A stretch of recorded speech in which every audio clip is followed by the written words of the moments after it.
السلام علیکم ورحمۃ اللہ وبرکاتہ۔ بسم اللہ الرحمن الرحیم۔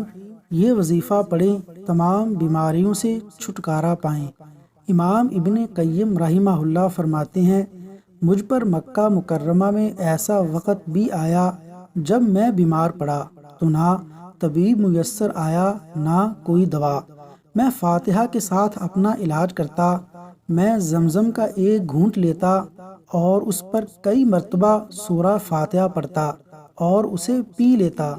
مجھے اس کے ذریعے مکمل صحت حاصل ہوئی۔ پھر میرا یہ معمول بن گیا کہ میں بہت سارے امراض و تکالیف میں اسی سورہ فاتحہ اور زمزم پر اعتماد کیا کرتا، اور اللہ تبارک و تعالیٰ کے فضل سے مجھے حد درجہ فائدہ حاصل ہوتا۔ کتاب کا نام طب نبوی، جلد نمبر 1، پیج نمبر 132۔ اللہ تبارک و تعالیٰ سے دعا ہے کہ اللہ تعالیٰ ہمیں تمام بیماریوں سے نجات عطا فرمائے، آمین۔